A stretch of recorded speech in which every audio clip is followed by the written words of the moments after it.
Oh man, what a game yesterday. Oh, that was so much fun to watch. Rogers throwing up 300 yards, a couple touchdowns. Aaron Jones. Oh, wait a minute. Boo! Oh, wait a minute. Wait a minute. Sorry. Wrong Boo! game. Wrong game. I was thinking about positive things today. So positives. Hockey season's back. We're 3 games in. Negatives. We're on the same roller coaster we've been on for the last couple of years by the looks of it, albeit it's only 3 games in. So yes, welcome to the Oilers YYC podcast as we recap the first 3 games of the season. With us today, we have got Peter. How you doing today, Pete? Hey, Jack. Good. You? Good, thanks. We've also got Andrew floating around with us. How's it going, Andrew? Oh, post-birthday, and I'm not dead. Yeah, that's a win for sure. We've also got Graham sitting on his brand new mic setup, so he should sound the best. How you doing, Graham? I'm good. I mean, maybe my voice will sound the best, but my words are dumb.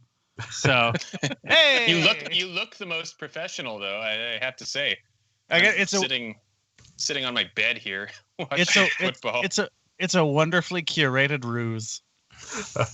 And then also on the line we have got Dave. How you doing tonight? Or this morning? Well, this afternoon, tonight. Afternoon. There we go. There, blurs together. Yeah, no, we're doing good. Perfect. Yeah, just trying to comprehend what, as you said, what the last 3 games of Oilers hockey have been like.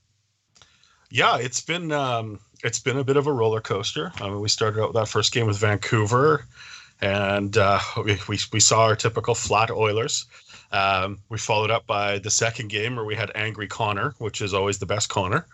And then yesterday's debacle, which, when you look at the numbers, I know we were talking before we came on air, the numbers aren't horrible. We definitely ran into Carey Price at his best. And anybody who's going to do that is going to run into that. So I thought we'd start out tonight with just talking about the first 3 games. Maybe, Peter, I'll start with you. What do you think about the first 3 games, just kind of overall? What are you seeing and what are you thinking? I think I would agree with how you kind of started, Jack, is with the first 3 games, it appears we're kind of in a bit of a roller coaster mode. Partially is to do with probably getting used to just playing games. Secondly is, like you guys alluded to, ran into the Carey Price show yesterday. I think the game was a lot closer yesterday than the score looked. And we had some positives in some key areas, such as face-offs and shots and some guys contributing. So, I don't know. To answer your question, probably the last 3 games is feels like a roller coaster. There's some ups and downs, bumpy spots. Really don't know what we have here yet. Is it the team that we saw when, like you said, game 2 with Angry Connor? Is that what we can expect consistently? I don't think so, unless Connor can do that every night, which he has the ability to, but some teams are good checkers and whatnot. Or is it more like what we saw last night, where there's inconsistency, the ability to not capitalize on things like power plays and scoring opportunities, and then a really good team takes advantage of our weaknesses? Is that what we're in store for? So I guess it's a little bit unknown right now, with some glimmer of hope, but we'll see. Perfect. Yeah, it is up and down. It's always hard to judge with 3 games. But Graham, what are you thinking? Like, if you had to take all 3 games, pretend they were one big game, what's the one thing that really glaringly comes out as an issue? Ooh, just one particular thing, a very inconsistent level of compete, which sounds like a kind of a generic hockey coach thing to say. Like, you got to get pucks in deep. Yeah, you got to be strong on the puck. Short side breakout. Like, it just sounds like a lot of hockey buzzwords. But if one thing from the first game, the most recent game, that sticks out to me the most is that the Oilers, if they are not on, are consistently being beat out to pucks, losing little puck battles, and it's not like they're being outmuscled or just the other team is like bigger or stronger or faster. Although in the case of Montreal, man, that is a much faster team than I.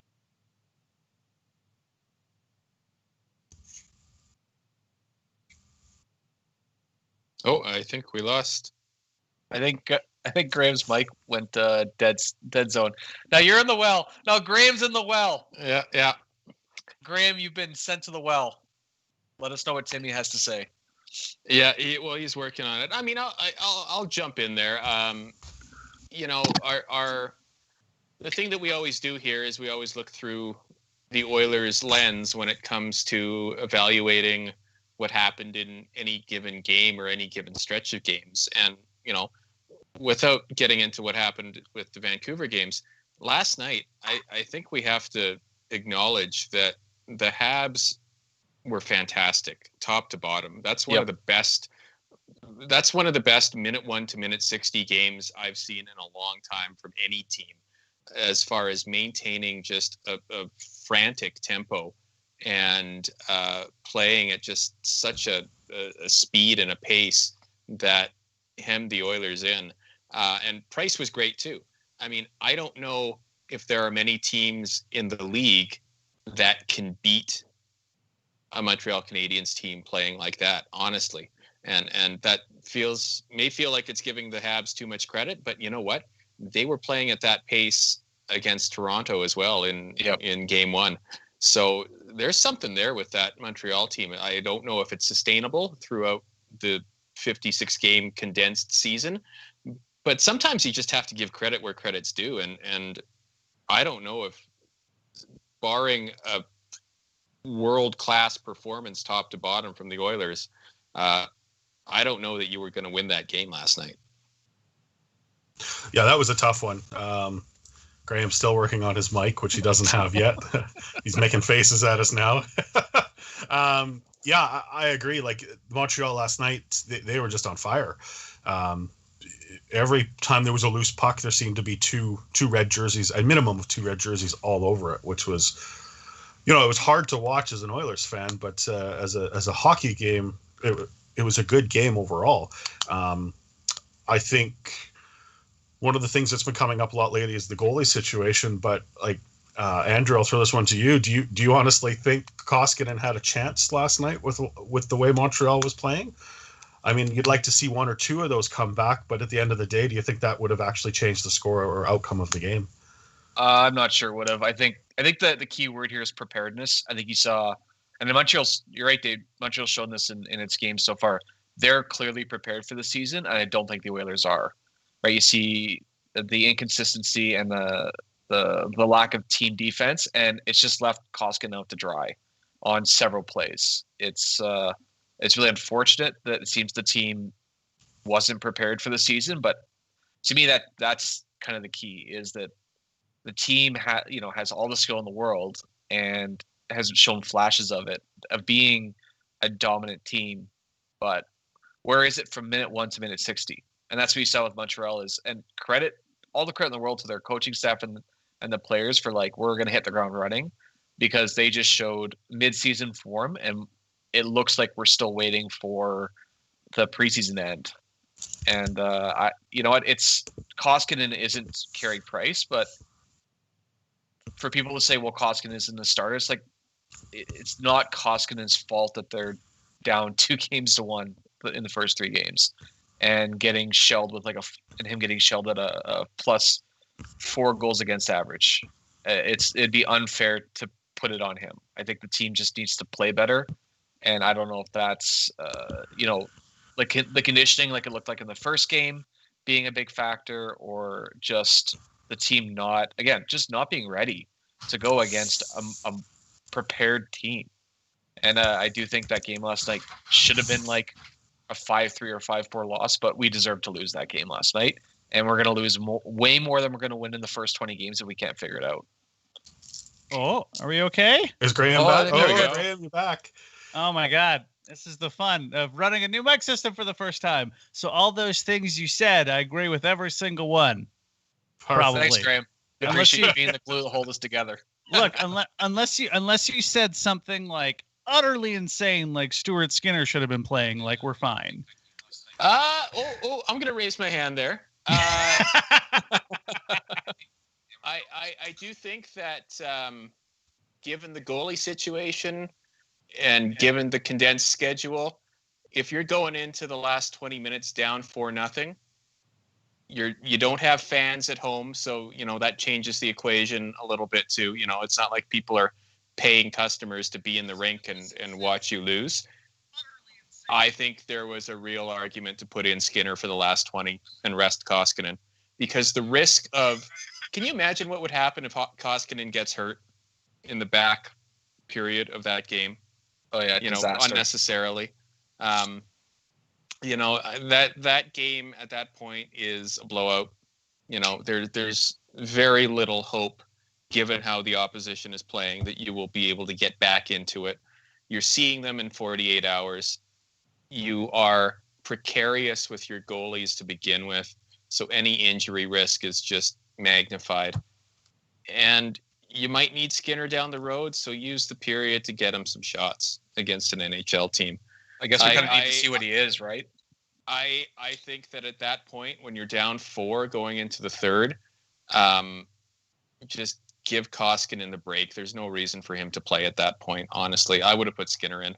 See, and I wonder if Dustin Schwartz had seen something in the goaltending practices, in the few scrimmages we had, to go like, man, we are gonna torch this 23-year-old emotionally, and we're giving up the game anyway, and he's just gonna get blasted, and maybe let's not, give him the throw in right now, where it goes from 4-1 to 6-7, 8-1. And then the guy, when he actually has to come in, if Koskinen gets hurt, well, it's like that's the risk. Yeah. So that's my kind of thought with that one. But I'm to kind of finish up my earlier thought before my mic died. I think the Oilers are a little bit guilty of reading or thinking that they're a lot better than they are. Because we all predicted Vancouver's not going to be that great, and they don't look that great aside from that very first game. And I think they took them a little lightly. We all took a lot of dumps on Montreal. They probably should have been a playoff team last year. Well, do we have to pull out everything we have to? I really think when it comes to playing Toronto next week, that I really hope that lesson is going to come in, that like, oh, hey kids, we still gotta do the thing. Yeah, and that's a really good point, Graham, and that comes back to when you were talking about the compete of the players, and again, it's the old school mumbo jumbo, but at the same time, we're seeing it. Peter, what's your takeaway? Like, watching how our defensive core, like I know we've talked on this podcast before, we were excited we had defense that were all NHL level, but the way these first 3 games have been played, even the game that we did really well, we're seeing defensive zone breakdowns. We're seeing players make big mistakes. And I think we're now seeing the effects of not having a Clefbaum in the lineup. So Peter, what do you think about that whole defensive lineup, the way it's been deployed and the way it's been playing the first couple games here? I would say they haven't been doing their job, to put it bluntly, like basically. In the sense of, I think you guys touched on it already, but too many grade A chances in front of Koskinen, especially game 1, where you see just so many. He has to stop these, like, there's been a couple breakaways. There's been, like I said, grade A chances, just where you had to be really, really alert. And yes, that's a goaltender's responsibility, but at the same time, you want to decrease those as much, and they haven't been able to. And I think, like you said, we are noticing that steady presence that is Oscar Clefbaum. We're missing him. That said, there's been some bright spots. I really like Koekkoek's performance so far. He's been a bright spot, more on the jumping into plays and helping out on like at the point side. Barrie, he's been okay. Barrie's been okay. But again, I've noticed more of his offensive game than seeing what he's been doing defensively. Ethan Bear, I'm a massive Ethan Bear fan. I just think he's great. I think he's going to be amazing. He does little things like, like kind of almost toe drags a guy in the corner and gets to get it out. I saw a couple plays like that. But at the same time, I feel he's still I'm the Oilers YYC podcast boss, Manny? I just noticed on the live feed that's what it says. The Godfather. We'll go with that. Sorry, I just looked at it and what was it? Oh, Ethan Bear. I think he's just a little bit over his depth a little bit sometimes. He struggled. He's getting a lot of minutes, and I question sometimes some of the situations he's put in. So I guess those are my thoughts. What does that mean? Just we got some work to do. They have to shore up defensively, stop the grade A chances, stop the breakaways, just be tighter, and watch guys like Bears and some of the even like Nurse. Like I know he's supposed to be a vet at this point, but watch their minutes. And I don't know, maybe we need like perhaps Koekkoek is the answer, but maybe we need like a steady like veteran D-man back there that just, I don't know, takes guys' heads off or something. Larson, I know, is that guy, but I've been a little impressed with Larson. Not gonna lie, he had a couple just god awful reads like in the first game. Yeah. He pinched a couple times when he had no business doing it, but he's definitely a little bit more willing to shoot the puck, which I'm impressed by. He's got a really, even his wrist shot, it looks like it hurts when it gets blocked, which is something I'm really impressed by. And he's definitely, I feel like this happens with Larson. It's been like this since we got him for Hall. Like he always takes a while to get going. Yeah, I guess in conclusion, it's like consistency is what I want to see again. And Larson has shown. I made I think I made a comment in our chat that I do see flashes of him being that nasty asshole again in the corners and stuff. Like I'd love to see that. And I think he needs to step up and be that the leader on the D core now. That's what we want to see. And he's showing glimpses of it. Let's just see some consistency now. That would be amazing. Dave, I think you called it at the beginning of the year that what would Larson be once he got freed from Clefbaum? And that's what I think we're seeing. That was less of a call and more of just a hunch, just watching back and looking at some of Larson's late season games last year or not Larson, rather Clefbaum. Well, both of them, I guess. But looking at some of their late season games last year and just realizing how, and it's a credit to Clefbaum that he played as well as he did. But when you start looking for it, you could tell that he was really, really hurt and not able to do a lot of the stuff, a lot of the board work specifically, that a defenseman of his caliber is usually able to do. So, and that was my question. How much water was Larson carrying for a 50% or less Oscar Clefbaum? So, yeah, I mean, this might be an opportunity for him. That being said, I mean, Caleb Jones hasn't been screaming hell either. He's struggled a little bit. So this might be a situation where Larson's in the same boat. That was the next thing I was gonna bring up was Caleb Jones. Yeah, here's what I was wondering going into more so game 2. The big question for me was going to be whether Tippett or anyone coaching in the NHL would use the season as an opportunity to sort of consider different ways of managing a big roster, because in a lot of cases you can call the taxi squad part of the roster, and once you start getting players having cleared waivers and then having that 30-day exemption, teams are going to be given a little more flexibility as far as how they manage the roster in terms of bringing guys up and down.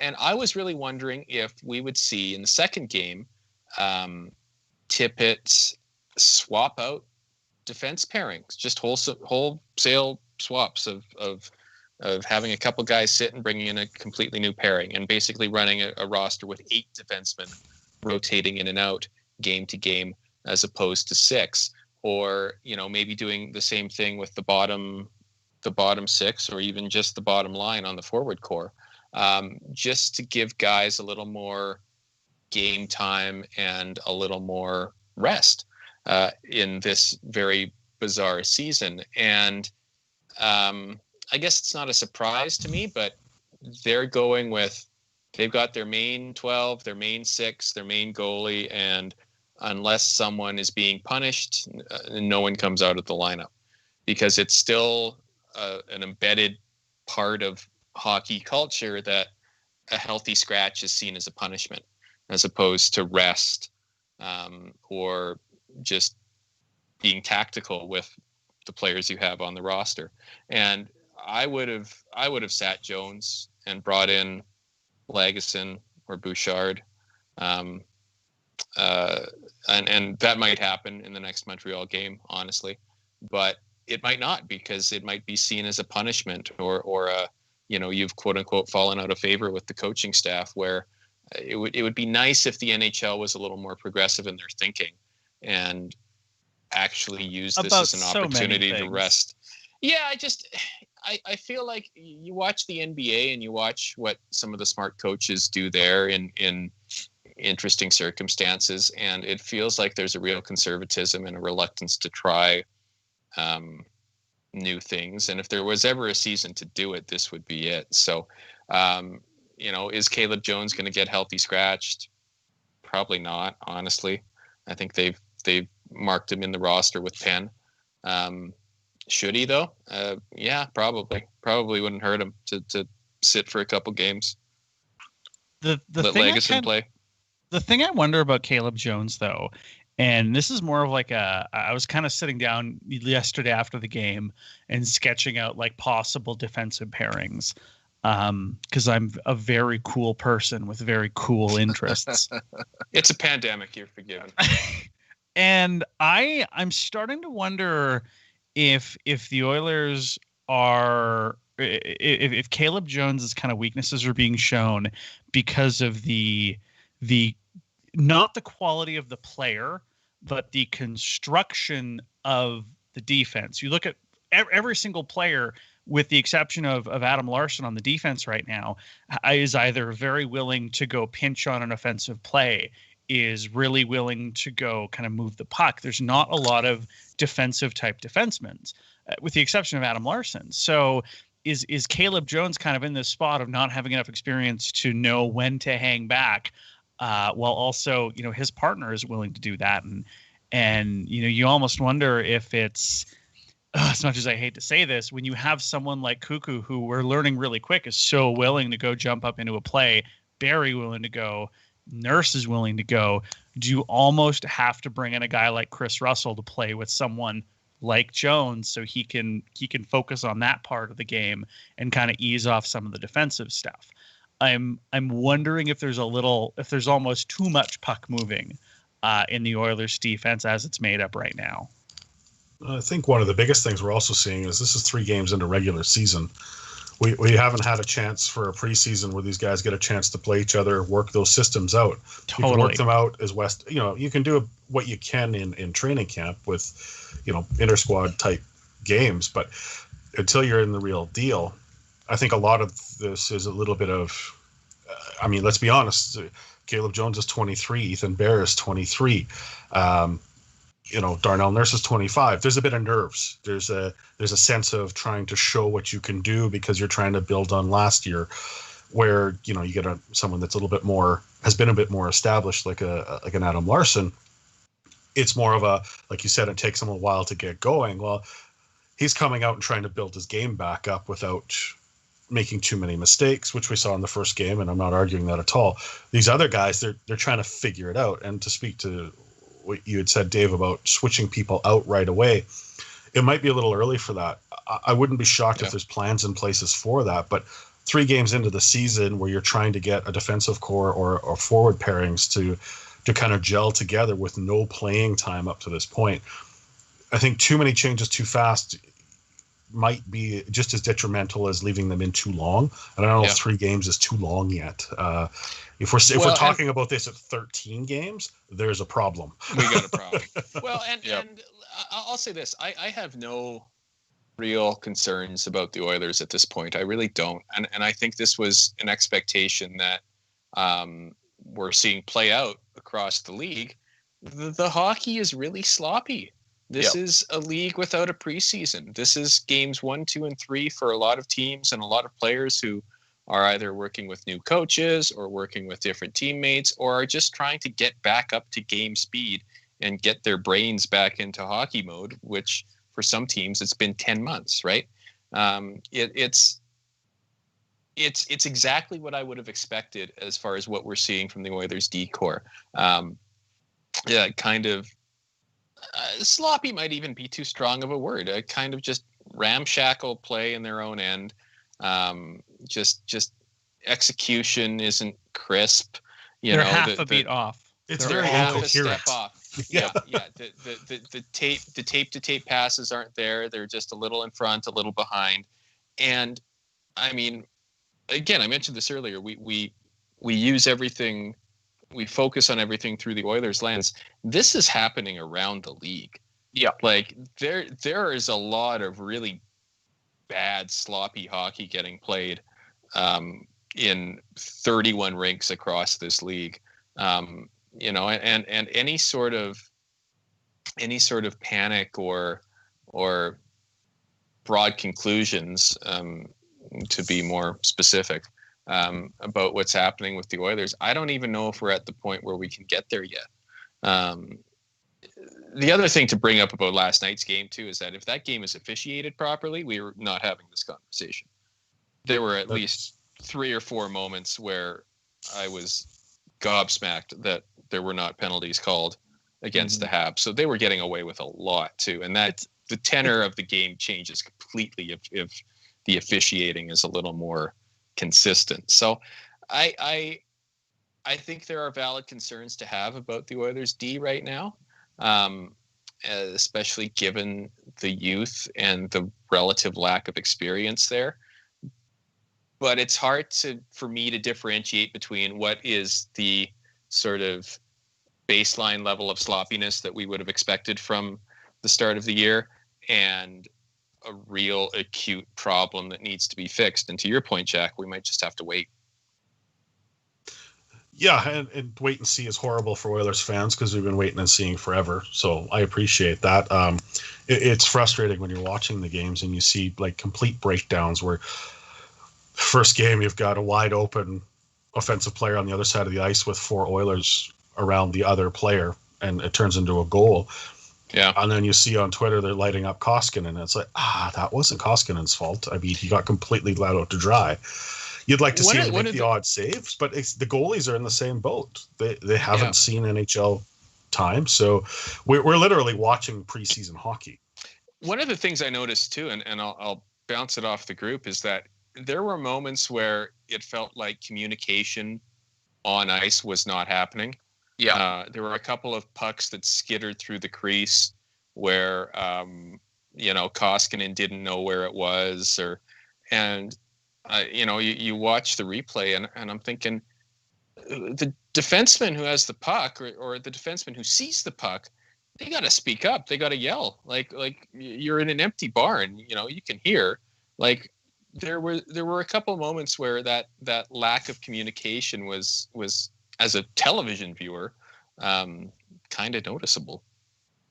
Oh, even that famous highlight reel goal of McDavid's, his second goal when he scored the hat trick, that almost didn't happen because Barrie almost picked it up. Yeah. He was trying to knock it out of the air. He didn't even know McDavid was there. That's amazing. Didn't even know that. If not for Draisaitl's perfectness, it might have gone awry. Yeah, I think that just goes back to like this team needs some time whether that's new guys getting acclimated. Like you can tell the look on Barry's face. He's like, "What the hell am I love that playing photo. with? What the hell?" Like he's clearly not used to that caliber of player being his wingman on the power play, and he's not used to the dealing with like Draisaitl and McDavid feeding each other just ridiculous biscuits back and forth. And he's like, normally I'd be involved, but I'm just going to sit back now. How dare you disparage Alexander Kerfoot like that? You monster. Yeah, well, you don't have to be a nice guy to tell the truth here. I think that's definitely a really fair kind of note to make, Dave. The one thing that I'm this actually came up when I was on the hockey pod with some of our other pals from the Pig and Duke, and I was having a conversation with Sean about it, and who is on our podcast to start off the season. And one of the things that we really kind of noticed is that the Oilers, by and large, are a very quiet team. There's not a lot of rambunctiousness to them on the ice or even on the bench. So, how much do you read into that? I don't know, but I definitely do. You can hear them. You can hear the silence come through the broadcast. And man, when Thomas Tatar got that goal, hearing him just like yipping and howling, God, I hate that sound. I think I hate that sound more than the Flames goal horn, which is honestly impressive because God, I hate that goal horn. I also hate that sound. The woo, like shit. Like, yeah, I hate it. With your AC/DC garbage goal song. I mean, like ours is Rev Theory, so we're not, glass houses and all, but still, damn Flames. So now that we've picked apart the defense and the negatives, which we're good at, and the Flames goal song. What's that? Yeah. And the Flames goal song. And the Flames goal song, which is very important. We got 3 games in, so let's kind of take a peek quickly at some of the new players that have shown up here and how we think we're fitting in. Like we've got Barrie, we've got Puljujärvi, Kyle Turris, who else we got? Koekkoek. Who of the new players that we've seen slotted in, again, early sample size, who's been adjusted fastest and who's looking the best? Andrew, I'll start with you on that. What are your feelings on that one? I actually think Puljujärvi has been sneakily one of the best of the quote-unquote new players. I think in the game yesterday, he was absolutely due, like to the point where it was hurting me deep inside that he couldn't bury something because he just looks engaged, alive out there. The play's not dying on his stick like it was in that first season. Oftentimes he'd be barreling into the corner and then just nothing would happen. Whereas now he's getting down there, using his body, moving the puck. That his line had a really nice tic-tac-toe really early in the game, where Price was squared up for it, obviously, but like they caught the defense by surprise by just that quick pass, and that's something that he's clearly clicking, and I think it's going to work out really well for him. I mean, I like what a lot of the guys have shown. Like Koekkoek has been really good. I think you've seen flashes with Kahun, but I don't know. Puljujärvi he's absolutely painfully due right now for a run, and I'm really happy to see it. What about you, Dave? The new guys, quote unquote, like with Puljujärvi, what are you seeing from the new guys that you like? I think Dave is indisposed at the moment. Oh, hang on. I just saw a message pop up. Dave, we'll come back to you. Graham, let's go to you. What are you thinking? God, it's apparent how much better Kyle Turris is than Riley Sheehan. Holy boats. Even in a couple of rough games, Kyle Turris is, especially on that line with Puljujärvi, who I'll agree with you, Andrew. Man, Puljujärvi, he still has some Bambi moments where you're just like, oh, where's that limb going? Rally it back in. Really, really stoked on that. But yeah, Kyle Turris is really impressive, and Dominic Kahun honestly is in the same sort of boat. It's so interesting to see how you can just tell with the Draisaitl, Kahun, and Yamo line that there is something there. It's not quite there. It is just like inches away from being something really special, and it's already I know Connor was amazing in that second game of the Vancouver series, but that line is the Oilers' top line, and having that little bit of extra skill. I mean, I really like Kahun's assist in that Vancouver game. So, I'm gonna stick with Kyle Turris on this one. The third line should be potting a goal, you would hope, every second, every third game. So, haven't quite seen it yet. I think that line will become a lot better when you have a player like Josh Archibald back on it, because I think his role can fit really well. Although, man, I would like to see more from Nygaard, even though he's an older player. But of the newer players in the roster, I think there's a lot to be excited about. It's just messy preseason hockey. Oh, exactly. And we've probably got at least 3 more games of watching this, ice capades instead of full on hockey. But Pete, who have you got on your list that's standing out for you from the new guys? New guys, Puljujärvi for sure has stood out to me. I love his size, how he could use, they really want to, pick a style of play that'll suit his strengths. And so I'd like to see them dumping it in, and he can use that size and his reach and stuff in the corners. And then I think, like Graham said, if you had Archibald on there, he's that kind of juggernaut that just keeps on going. I think that would complement Puljujärvi. So I've liked Puljujärvi. I think I already touched on it. Are we talking forwards or defense too? Oh, any of the new players. Yeah, but Koekkoek I've liked. I've been impressed with. Barrie looks good on the power play. That's a positive. We finally have a bomb from the point, because he can one time it pretty good. And McDavid's actually improved his shot, if that's a thing. But I guess it is, because he's improved his shot. So Barrie can, we kind of got quite a few tools on the power play now with Barrie. So I've been excited about Barrie. And then that's pretty much it. Probably Barrie and Puljujärvi have been my 2 favorites. And then not a new guy, but how about Kyler Yamamoto? He's just been great. Edmonton's best player. Aside from the one consistently over the 3 games, Yamamoto has been Edmonton's best player. Yeah, he's picked so many pockets that the police are looking for him. They have an APPO. Yeah, he's I'm what do you guys think? I know we're going through our best players, but what do you guys think about putting maybe Nuge back on the Draisaitl line with Yamamoto? I actually would just prefer them to move somebody else up to Connor's line. Yeah, I think that's Cassian was already just not really doing it up there. Archibald was a weird fit up there, despite some previous success. They just need some other skilled person up there, even if they're doing the same thing Cassian's doing. But they need somebody that the play isn't going to die on his stick, and that's hurting that line real bad. And it sucks to see Nuge and McDavid trying to carry that line 5-on-5 when they just need a third guy just to put their damn stick down and not be the ball and chain. I don't want to bust up anything that's working well at this point, but wouldn't you love to see Yamo up there? Nuge, McDavid, right? As it should work.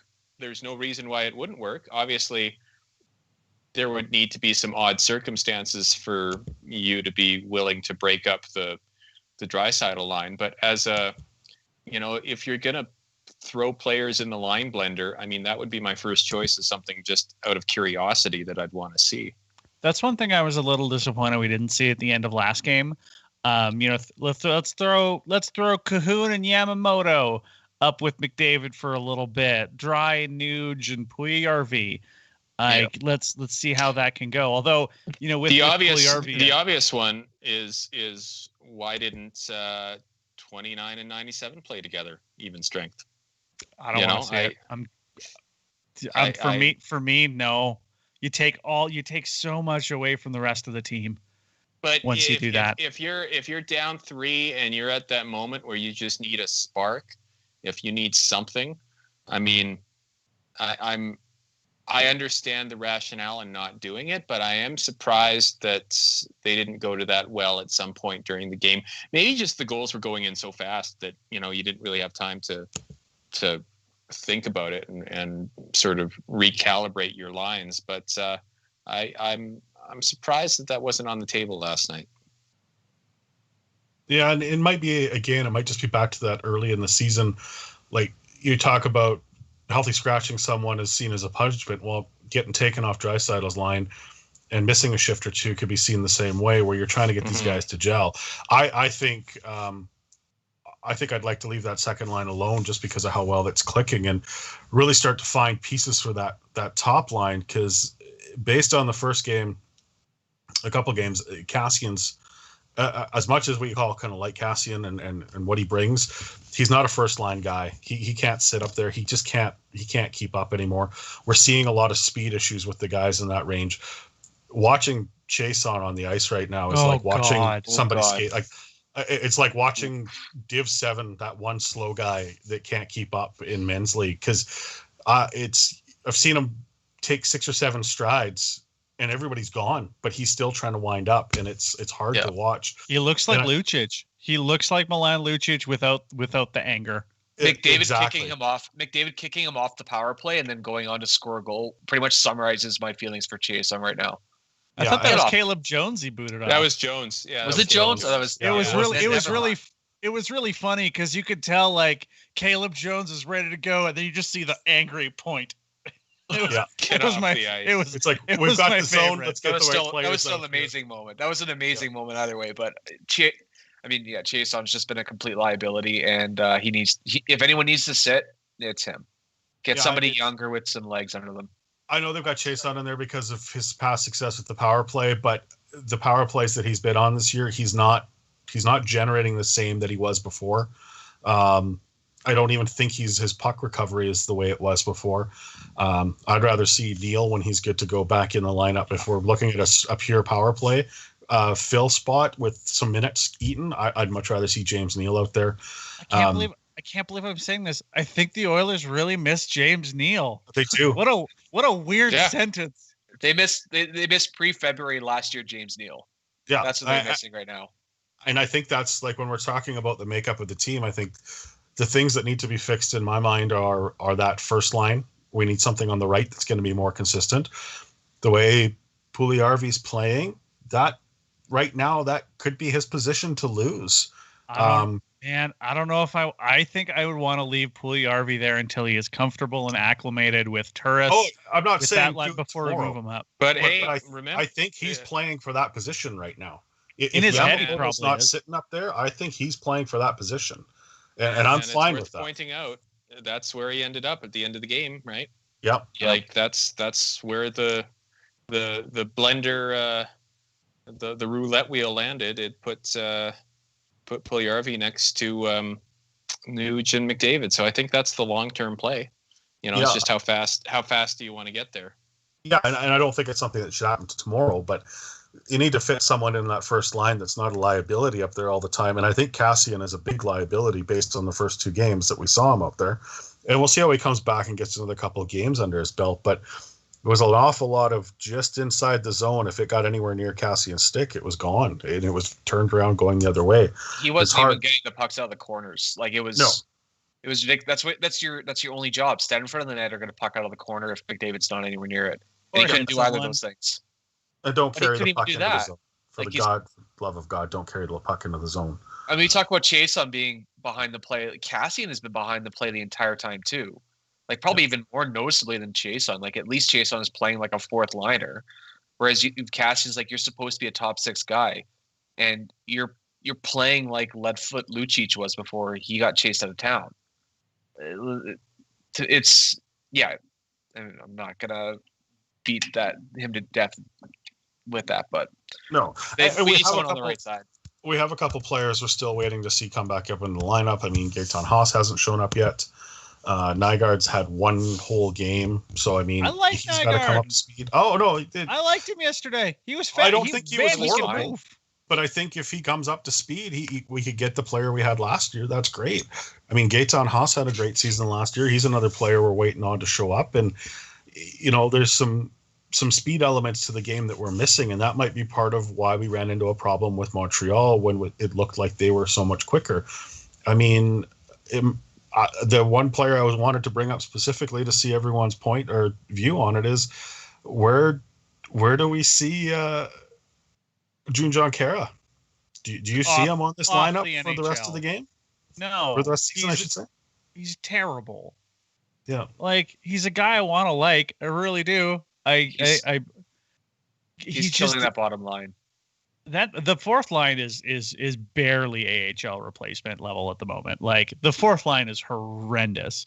Jujar doesn't have it. Chaser doesn't have it.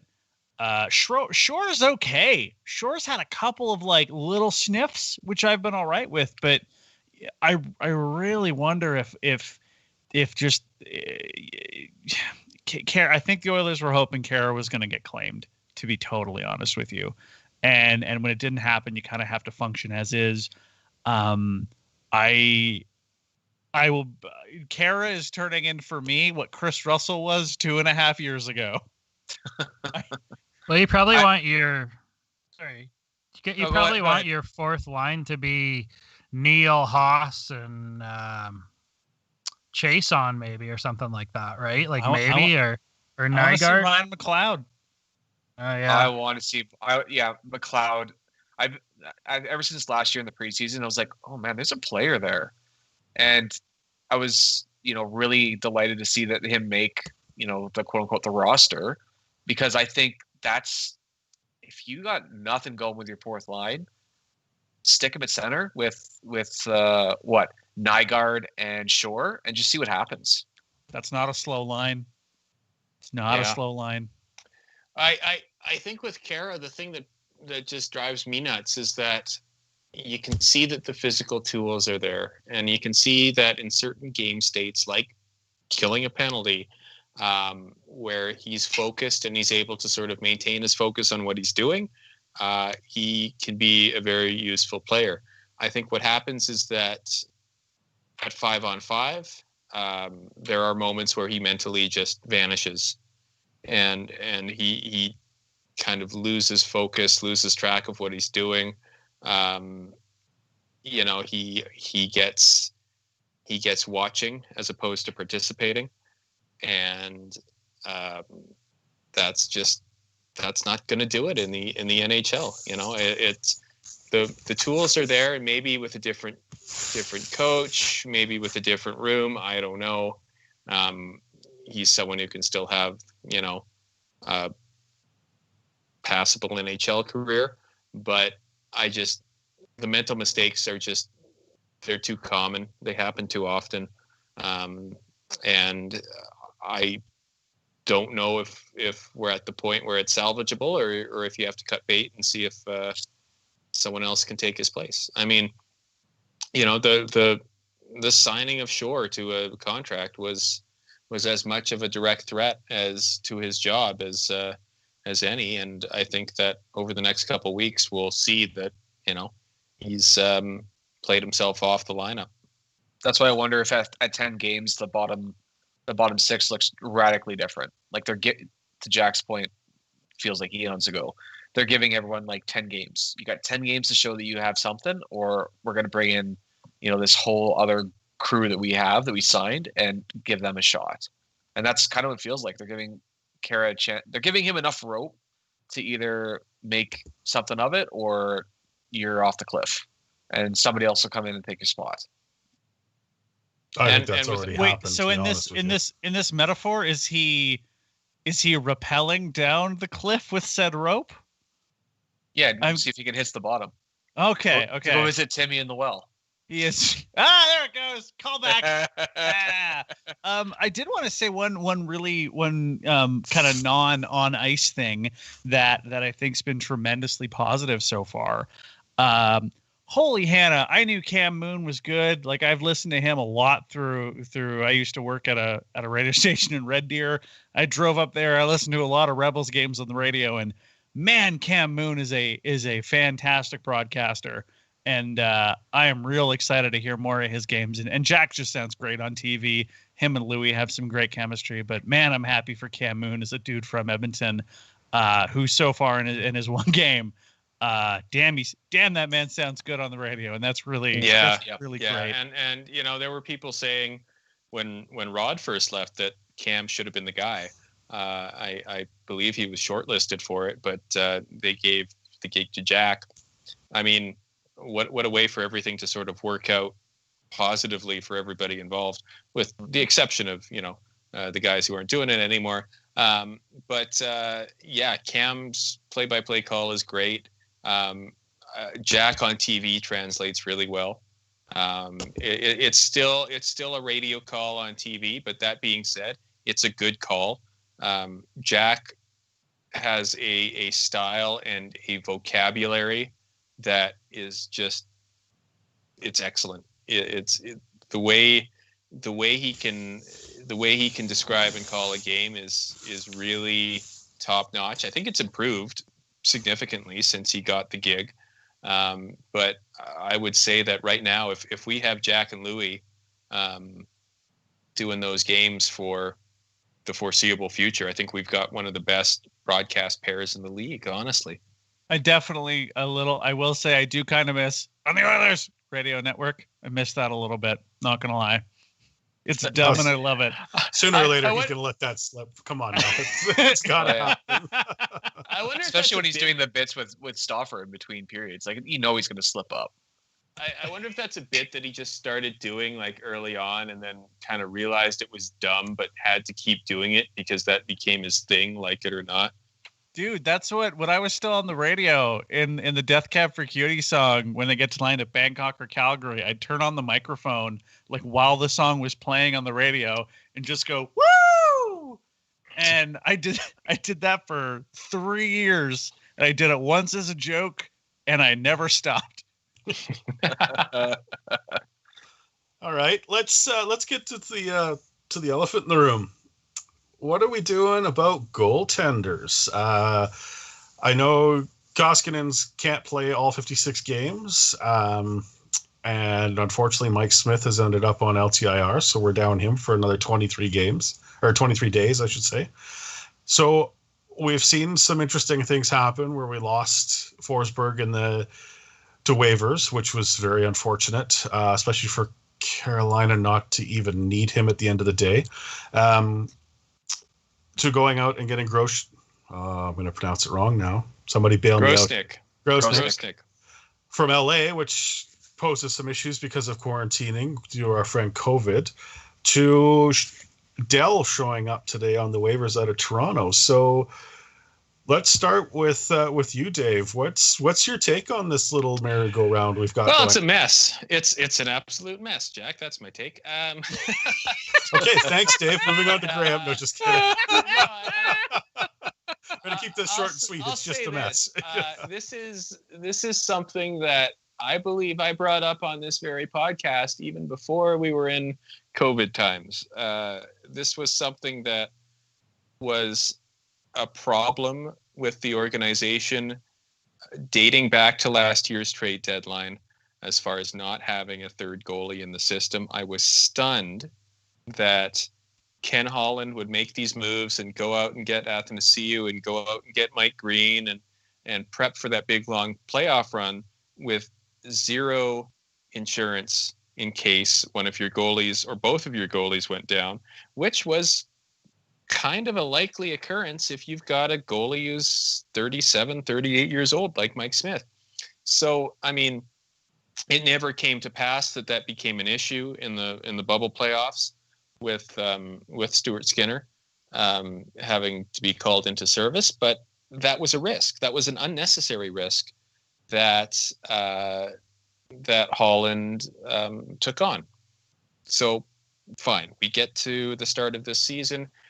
Forsberg comes in as a signing, and then you think, okay, that's good organizational depth. That's a third goalie in a season where you need a third goalie. So the mistake of not keeping him on the 23-man roster and leaving him open and vulnerable to waivers was nothing more than that. It was just a mistake, just an absolute boneheaded mistake by Ken Holland and the Oilers, and it didn't need to happen. And then you get into this merry-go-round, which is starting to get a little ridiculous with goalies on waivers and trying to figure out who your third goalie is going to be. And of course, at the absolute wrong possible time, Mike Smith gets hurt. So, it's not a great situation that the Oilers find themselves in. I mean, it's likely fixable if the Oilers can figure out a way to get Aaron Dell. I do suspect that someone's going to make a claim for him before the Oilers on that list. The Oilers don't have really high priority compared to some of the other teams in the league because it goes off of last year's standings until February 1st, I believe. Yeah, they're 20th. Yeah, so I mean, can Holland give Dubas a call and say, hey, if you want, we're going to put in a claim for him. So if you want something for him, we'll flip our new guy. We'll flip Grosnick to you for Aaron Dell. And then there's your third goalie, and he's in Canada, so he doesn't have to quarantine, and Bob's your uncle. The Oilers. Yeah, I don't know. The Oilers are 17th on that list, so Aaron Dell would have to pass through. New Jersey already claimed Eric Comrie, I believe. Did they not get Comrie? Yes. So you'd have to pass through Buffalo, Chicago, Arizona. Minnesota's fine. Winnipeg's already got someone. Calgary's fine. The Rangers are fine. Vancouver's fine. Nashville, Florida, Columbus, and then it's Toronto. So I think of the teams to be really, really worried about there. You have Ottawa, who would definitely want to put in a good claim, and they can make a case of, hell, we'll just rent the guy a car, and then we don't have to worry about the same quarantine rules. So of all these teams, probably Ottawa is the biggest risk and concern. So if you're Pierre Dorian, do you claim it and then be like, hey, give us a sixth to make it happen? Yeah, and no matter who gets him, and let's be honest, Aaron Dell, there's a reason Aaron Dell isn't with the Sharks anymore. I mean, he had a pretty rough last couple of seasons too. So is he a solution? No. Quite frankly, I'm almost more interested in what Troy Grosnick can do as a good American League goalie that's never really had his shot, as opposed to Aaron Dell, who was a fine backup who's fallen off a cliff. Shane Sandler posted this out this morning. Aaron Dell's numbers on the surface definitely look bad. He's not he's not an NHL starting goalie. His expected saves are not terrible. They're okay. It's just kind of tough when you're behind. God, can you call what the Sharks iced last year a defense? Mm-hmm. Yeah, that was a rough year for both Jones and Dell, and then Jones is having another rough start to his year as well. So I mean, I think that at the end of the day, we'll look back at this and it'll have worked out fine. I don't think we're going to be in a situation where Stuart Skinner or Olivier Rodrigue or whatever is starting a huge number of games. But the thing that bothers me about all of this is just how unnecessary it has been. This is not a situation that the Oilers should have found themselves in. It's easy to find third goalies and fourth goalies, and given the circumstances of this season, that should have been a priority, and especially since you have Mike Smith as your backup, who's an older goalie. So it's managerial malpractice from the Oilers, I think, just to let it get to this point. I think they'll be able to make it work, but it should have never gotten to this point in the first place.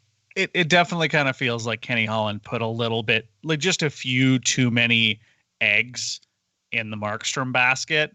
And then when that basket fell, it felt like there was a lot of backup plans for forwards to use that money and not plans on goalies. So I'm kind of where this leaves the team. I really, really wonder if next season, you know, with the 11 million in cap room that's already going to open up, if you kind of bite the bullet and buy out the Neil contract and immediately save almost $4 million. Yeah, maybe. I don't think that fixes your goaltending when that happens, because I don't know if there's going to be much available even next off season. But I guess to Dave's point, he's right. I don't know why Forsberg was left on waivers. Suck it up, keep him on your 23 man for the first month if you have to, because now, yeah, the organizational depth for goaltending is not good, and it hasn't been for a while because we've got some young guys that are developing. But to recall a guy from Austria to sit on your taxi squad is not it's not great. And you know, there was a lot of talk when this happened, like when Forsberg got claimed. You saw it on Twitter. Everyone was, "Oh, we got to get a goalie," and it's like there's no goalie fix available. What we're doing is trying to plug a hole on our current roster. We're not going to go out and find a solution for our goaltending woes. There's nothing that's going to fix that out there unless we pull off some sort of massive trade, because this isn't how it's going to work. But we need to find a serviceable guy that can sit there even when Smith comes back as a just in case. And losing Forsberg, we lost that just in case. We lost a goaltender with NHL experience.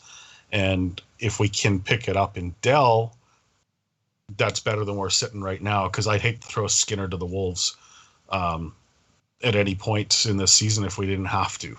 Well, I don't know if even when Mike Smith gets back, it's like you're trying to stop your sink from training by filling it with macaroni. Good job. You just wasted a box of KD. Yeah, pretty much. And that's the situation the team's in now. So I mean, moving forward, there is no fix. And this is the problem once you get into any year, once you get into the season, when it comes to goaltending and to a lesser degree to defensemen, you have what you have for that season. So now it's going to be a matter of managing that. But the unfortunate thing is we don't have an ability to manage the goaltenders for rest or anything else, because the drop off from Koskinen to Skinner is you're literally going from an NHL caliber goaltender to an AHL caliber goaltender. So we need to find that middle piece to help, which Mike Smith was, absolutely. But with him injured, we don't have that piece of like, okay, even if you ended up doing half games to get Koskinen some rest, you can't even do that now without the fear of putting Skinner in and getting him lit up for 4 goals in a period or in half a game. And now you're losing games left, right, and center. So it's an ugly situation. It's a big mess, like Dave said. And there is no immediate solution. Unless there's a team out there that's willing to trade a very good goalie for very little, because we don't have a lot in the cupboard to trade with right now. Well, it's money too, right? I mean, if oh yeah, and cap space, obviously. You know, your goalie solution is going to have to be league minimum at best, right? Yeah, and whatever goalie you're getting for league minimum right now, we're talking about those players right now with Dell, with Forsberg, with Grocek, like. That's what we're going to get. Yeah, you either get known mediocre goaltenders, or you have no idea what they are. That's what you're getting for the cap space we have available, because, you know, if Mike Smith is only out for the minimum, then you only get like a fraction of his cap hit kind of back. But I mean, how long is he really out? Like, everyone's like, well, he's out for the minimum 24 days or whatever. What if he's out for longer? I haven't seen. Oh, yeah. Maybe I'm wrong. Like, I haven't seen anything about like what actually happened to him. And everyone's like, well, he'll be back, 10 games. Oh, why would you like LTR? Don't assume that. Yeah. If you're putting on LTR, to me, that's like, oh no, he might be out 50 games. And you need someone to fill that. Or they do it because, it's a cap thing too, right? And that's certainly a part of it, but I don't know why you wouldn't just assume the worst case scenario, that you've lost your $2 million backup for the entire season. Why wouldn't you just assume that at this point? Yeah. Yeah, it's no, it's such a mess. Yeah, and unfortunately, there's no solution. There's no viable solution that's just going to pop up for us. There's not something that's going to get fixed tomorrow. But so I guess we'll see how the organization works them out, and maybe by tomorrow we're talking about Dell joining the team and driving across Canada to avoid quarantine issues. Well, remember that the Oilers are going to be in Toronto real soon. Yeah, so probably just leave them there until we get there. I guess that would probably make more sense. So, tying that into the next thing on our list we're going to talk about today is what players on the team right now are your weakest? Like, where are the holes? I mean, we talked about Kara.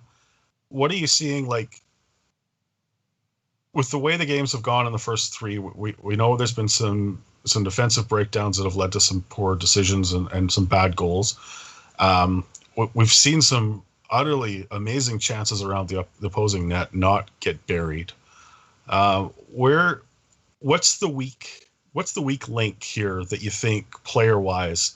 We're talking about the fourth line being bounced around a bit, or what to pick into the top three. If you had to pick one move for next game, what's the one thing that you absolutely want to see more than anything else? And Pete, I'll start with you. What's the one change you would love to see Tippett make for the next game to see if it would work, and stick with it? Not like one shift, but like, let's give this the old college try. I want to see Jujhar Khaira on the first line. No, just kidding. Well, we talked about this, I think it was the podcast before we kind of started our season. Maybe it was our season opener. But anyway, and I think Dave made the comment, like, because I think the question was like, what do you think going into the season? And I kind of said, there's questions and they haven't been answered. And I think Dave said, oh, you sound like a typical decade burnt Oilers fan or whatever.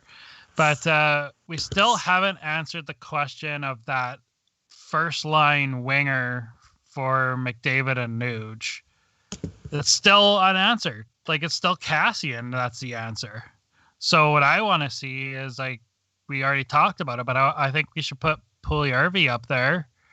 Just give him a go and don't take him off for like 3 games. Like, keep him on for, like, he can't do worse than the other guy. I already forgot his name.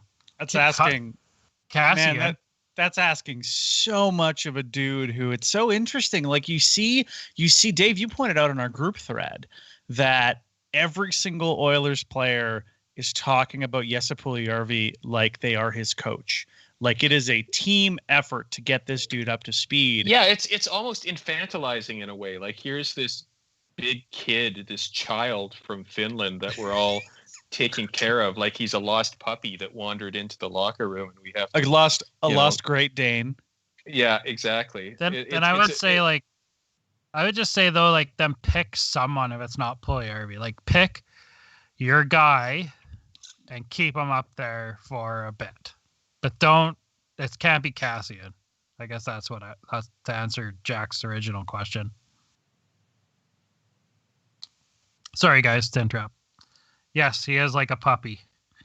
Like, when Nuge was talking about Puljujärvi, I was like, Nuge might be have a career in coaching later on after he's done in the NHL. Just the way he was talking. I've never seen or heard players talk about a teammate like that. I think it's very it's a very strange kind of use of language, the way they're talking about him and describing him, not as a teammate, but as like a collective project that everybody has to try and fix. Well, I really wonder if a part of that was how kind of bad the schism was as he was leaving. I mean, John Shannon's reported on this pretty extensively that there was a pretty big schism between Jesse and the leadership group of this hockey team, and specifically with Connor McDavid, that when there needed to be some bridges to be mended here, because it was bad. So I kind of wonder if you almost, as long as it doesn't become too much, if this is more of a group thing that more teams would do, like, how the Canucks are treating Höglander. And yep, we are working together, making him a quality member of the team, and we're going to power through this season together with him alongside it. And I wonder if that's kind of I really wonder if that's more of a generational coaching and leadership shift, as opposed to, he shucks, make him do 50 push-ups 20,000 times until he can taste his own blood. Who's an old-timey coach? Oh, I'm Don Matthews. Yeah.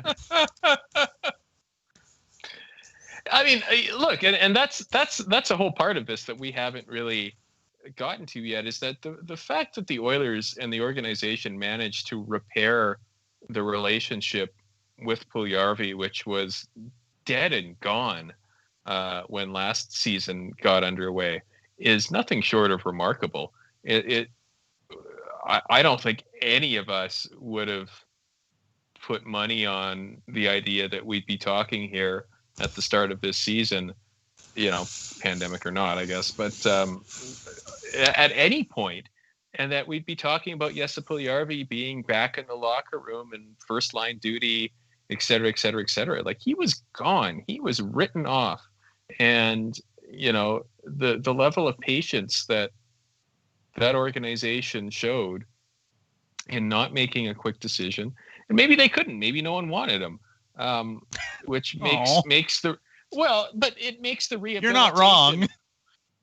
But it makes the rehabilitation story even more significant, because they took their time, and he's back in the NHL, and he looks like a player, which is pretty wild given where everything was just a few short months ago.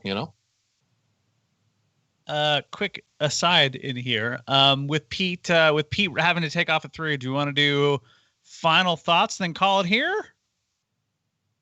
We're at about 90 minutes. Yeah, sure. Let's do that. Yeah, that sounds good. Pete, let's start with you.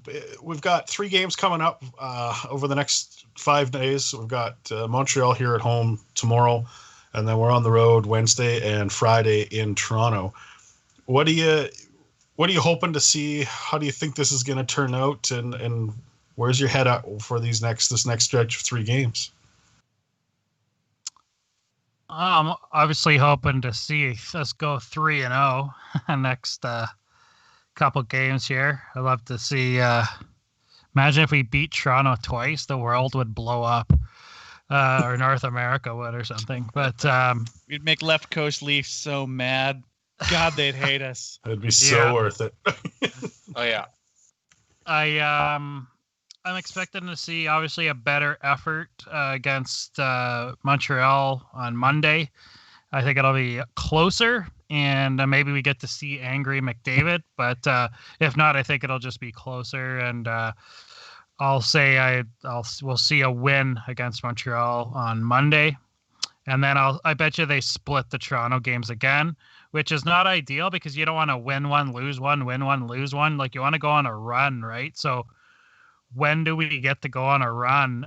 Perhaps against Winnipeg, but you have to start winning these series out, right? Closing out these series and beating teams in the series. So you have 2 games against Winnipeg, so you're going to want to see at least 1 win out of Toronto, and you want to hope for a sweep in Winnipeg.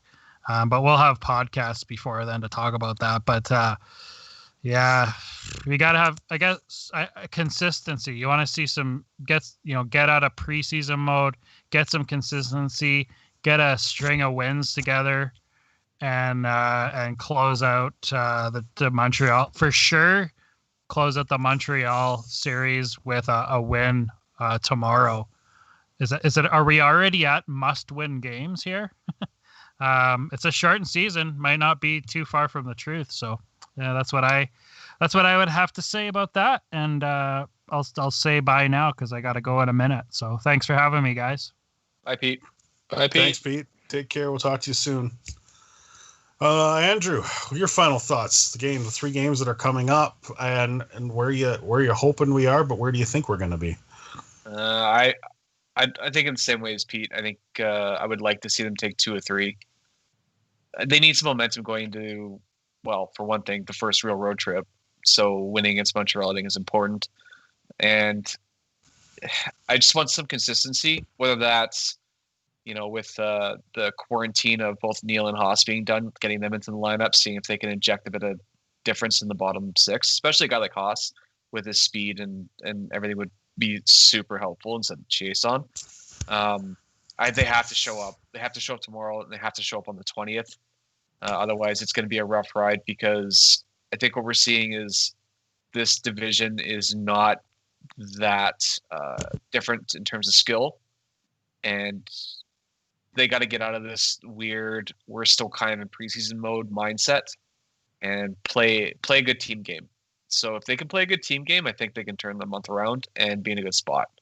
So whether that's personnel change or just getting the feet moving and playing 60 minutes, that's what we need right now. So, God, I sure hope they show up tomorrow. Yep, well, that's very true. Dave, what do you got on your mind for the final shots here? I would just close by saying that I don't think there's really a lot of need to be concerned. If you listen to whatever other versions of the Oilers YYC podcast, as far as local team focused podcasts across the NHL, I will guarantee you that everybody is talking about the same sorts of things right now with their respective teams. It's sloppy, it's disorganized hockey. No one's pulling away from the pack at game 3. And I mean, and I'll ask you guys this without looking it up. How many teams so far? We started the season on Thursday. It's Sunday afternoon now, or I guess on Wednesday rather. So we're a few days into the season. 29 teams have played games so far. How many teams in the league do you think are without a point? Out of those 29 teams, how many do you think have not gained a single point in their games so far? I'll say 16. I'll go with 9. Gained a single point. Okay. The answer is 3. Oh, wow. Yeah, I was going to say, Whoa, I think it's really low. Yeah. Only 3 teams have failed to garner a point so far in this season: Chicago, Buffalo, Columbus. So it's going to be with the loser points and everything like that. It is going to be so tight. It's going to be back and forth all year. Everybody's dealing with the same sorts of issues. I think that sometimes, and I'm guilty of this too, we get focused on our own team and we look at things through the Oilers colored glasses. And I think that all of the problems that we've talked about, with the exception of some of the more ridiculous like goalie things, are problems that other teams are dealing with too. If I'm the Islanders, am I panicking, getting blown out last night? Yeah, probably not. If I'm Vancouver, rough game against the Flames last night. If I'm St. Louis, getting torched by, what was it, 8-0 against Colorado the other night? Yep. I think that this is going to be the story of the first 2 weeks of the season. It's going to happen in fits and starts for a lot of teams.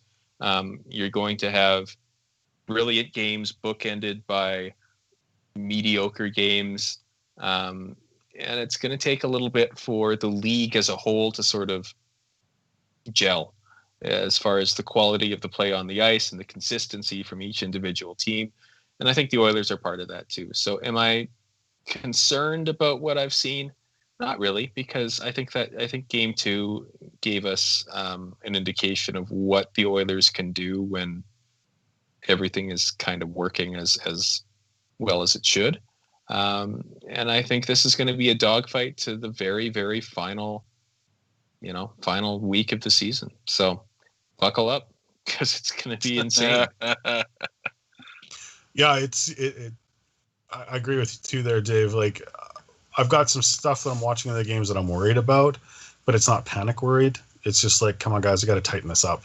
Yeah, you got to get a flow going. You got to stop, whiffing at pucks with a stick. Play your position a bit better. But you bring it up perfectly. Every team in the league is probably having the exact same conversations, whether they won 8-0 or lost 5-1. there's ugliness to the game, and everyone's got new players that are coming up to speed and everything. So we're not the only ones. I think for us, it's a typical fan base thing.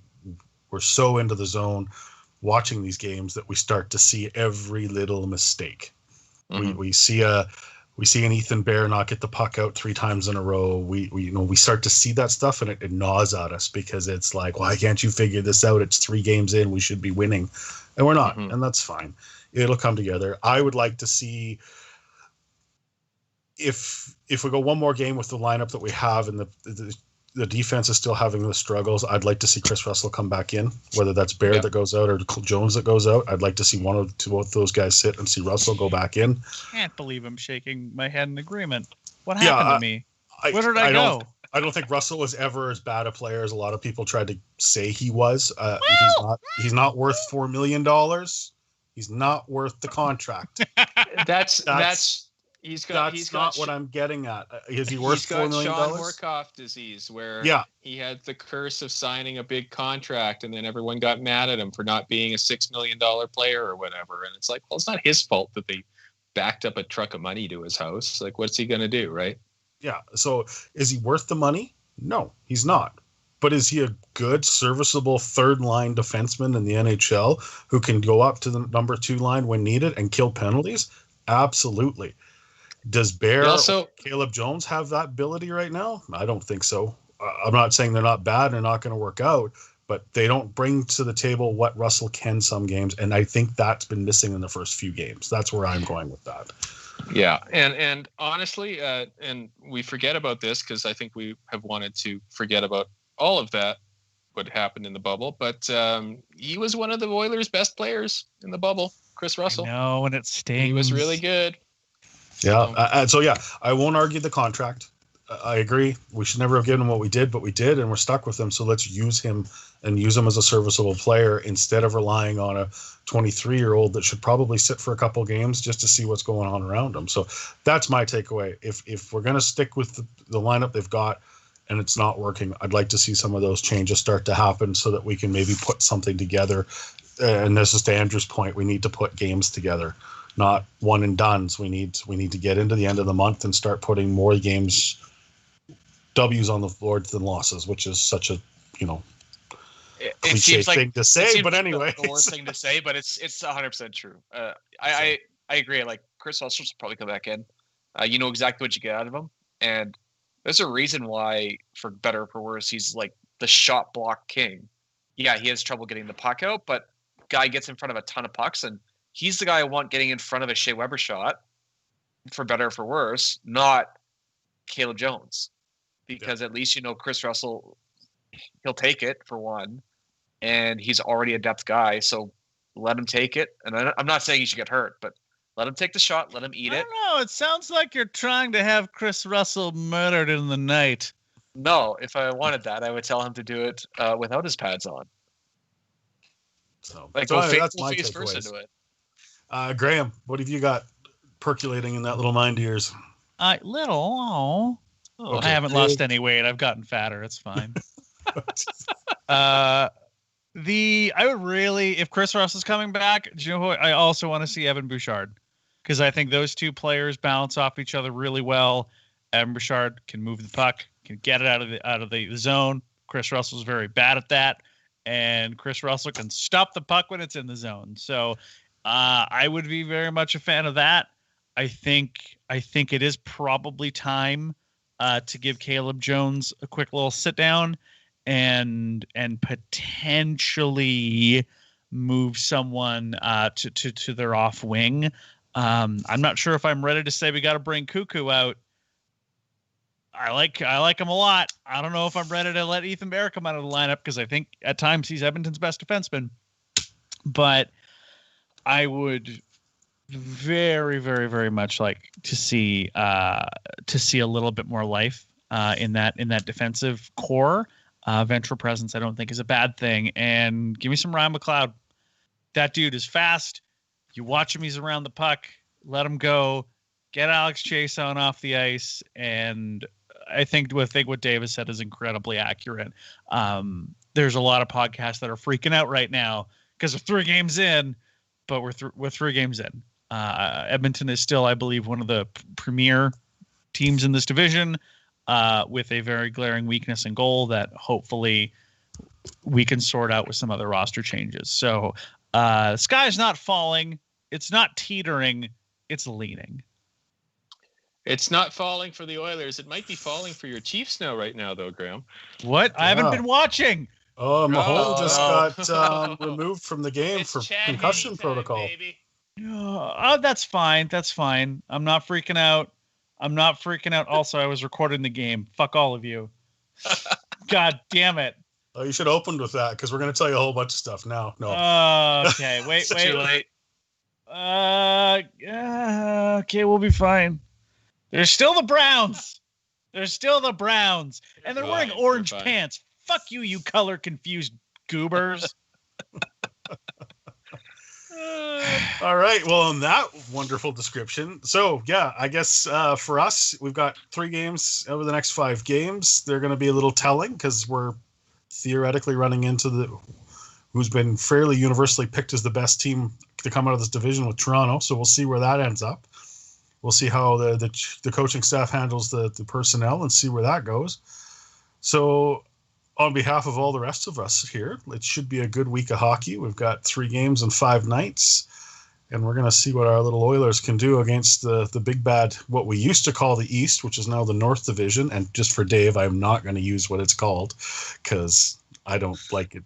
I don't even care that they sponsor them. I'm just not using that one because I think it sounds dumb. So that being said, thanks very much for listening to the Oilers YYC podcast. We'll be back at this sometime later this week, I assume, boys. I think we'll talk about that off air and find a time. And Andrew, Dave, Graham, Pete, thanks for coming on. Thanks to everyone that listens, and let's enjoy some hockey this week. Take care, and we'll talk soon.